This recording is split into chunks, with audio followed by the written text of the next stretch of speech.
जय गुरु जी, शुक्राना गुरु जी। सभी प्यारी संगत को जय गुरु जी।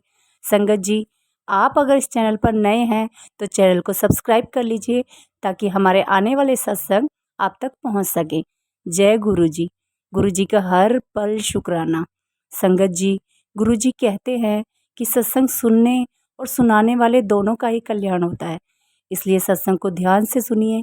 न जाने इसमें कौन से सवाल का जवाब आपको मिल जाए। आज का सत्संग पहले की तरह बहुत ही प्यारा सत्संग है जो दिल्ली के अशोक ग्रोवर अंकल का है। एक परिवार पिछले 45 वर्षों से राधा स्वामी का अनुयायी था। उनमें से एक अशोक ग्रोवर जो गुरुजी के भक्त थे, जब उन्हें अपने संबंधी का फ़ोन आया तो उनके पिता मृत्युशैया पर थे, यानी कि वो मरने की हालत में थे।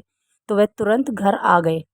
उनके पिता को लगातार हिचकियाँ आ रही थी और डॉक्टर कुछ करने में असमर्थ थे।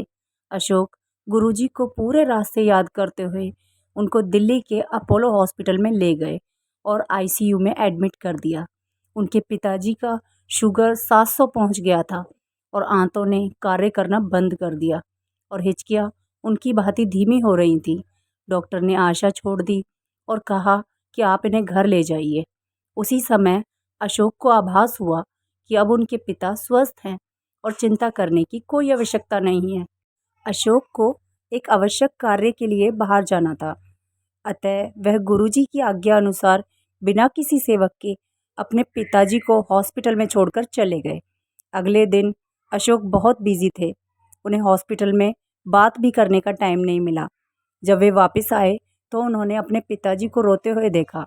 उनके मन में विचार आया कि उनके पिता उन्हें अकेला छोड़ने के कारण दुखी थे, पर उन्हें अचंभा भी हुआ जब उनके पिताजी ने पूछा कि क्या वह गुरुजी के पास गए थे। उनके पिताजी ने बताया कि कैसे अशोक के जाते ही उनके पिता को गुरुजी की सुगंध आई और उनकी उपस्थिति का आभास हुआ और गुरुजी ने कहा, "और भाई राधा स्वामियों, की हाल ने तेरे?" पिता ने कहा कि उन्होंने बाबा जी से यानी कि राधा स्वामी जी से अपने को बचाने के लिए विनती करी थी, पर गुरुजी ने आकर उनकी रक्षा करी। गुरुजी ने उन्हें फिर से टेस्ट करवाने की सलाह दी और यह कार्रवाई 2 दिन तक चली। इस अवधि में उनके पिताजी को गुरुजी की सुगंध आती ही रही और रिपोर्ट आने पर डॉक्टर को विश्वास नहीं हुआ। वो हैरान थे। उनके अनुसार उनके पिताजी को कोई बीमारी नहीं थी। उन्होंने एक इंसुलिन इंजेक्शन की सलाह दी, पर अशोक के पिता ने मना कर दिया। उन्होंने कहा कि उन्हें दवाइयों पर विश्वास नहीं रहा और अब सबसे बड़े डॉक्टर यानी कि गुरुजी के परामर्श से ही उपचार कराएंगे।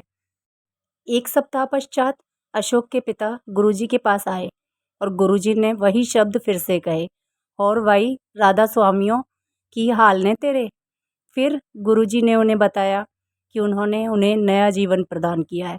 यह देखकर कि गुरुजी ने कैसे उनके परिवार की रक्षा की, परिवार के सभी सदस्यों ने गुरुजी के पास आना शुरू कर दिया और यह अनुभव किया कि वह स्वयं ईश्वर के संरक्षण में है।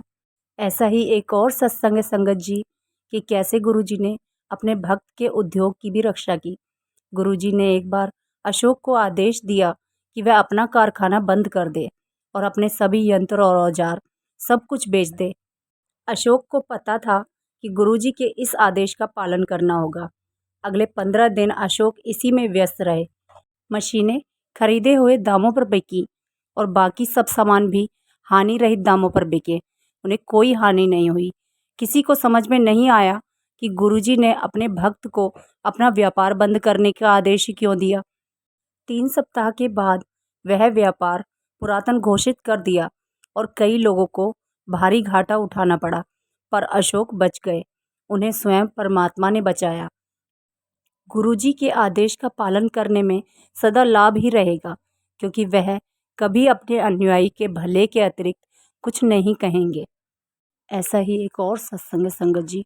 एक दिन अशोक की 10 वर्षीय पुत्री गुरुजी के दर्शन करना चाह रही थी। अशोक स्वयं बड़े मंदिर के आयोजन में व्यस्त थे। उन्होंने एक भक्त से अपनी बेटी को बड़े मंदिर लाने का निवेदन किया। वह बड़े मंदिर आई, पर एम्पायर स्टेट जाने की जिद कर रही थी। वहाँ उसे ले जाने वाला कोई नहीं था। पूरी रात वह रो रो कर गुरुजी से उनके दर्शन के लिए प्रार्थना करती रही। अगले दिन प्रातःकाल सब चकित रह गए जब गुरुजी स्वयं बड़े मंदिर पहुंच गए। जब अशोक ने गुरुजी को बताया कि उनकी बेटी उन्हें याद कर रही थी, तो गुरुजी मुस्कुराकर बोले कि इसी कारण वह उससे मिलने के लिए आए हैं। गुरुजी की दया से उनकी बेटी कक्षा में प्रथम आई और तब से वह सदा एक प्रतिभाशाली बच्ची ही रही है। इसी के साथ हम सत्संग को विराम देते हैं। संगत जी, गुरुजी ऐसे ही सभी को अपनी ब्लेसिंग्स देते रहें। जय गुरुजी। शुक्राना गुरुजी।